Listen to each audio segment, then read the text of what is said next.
توڑ اس دستے جفا کیش کو یارب جس نے روح آزادی کشمیر کو پامال کیا۔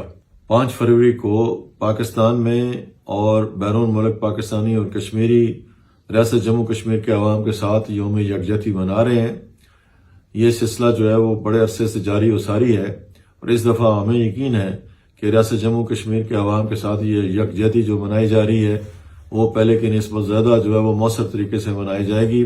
اور پاکستان کے ساتھ کشمیریوں کا جو پیار ہے اور جو نظریہ اور عقیدہ ہے پاکستان کے ساتھ وابستگی کا، وہ انشاءاللہ پہلے سے زیادہ بڑھ کے جو ہے وہ سامنے آئے گا۔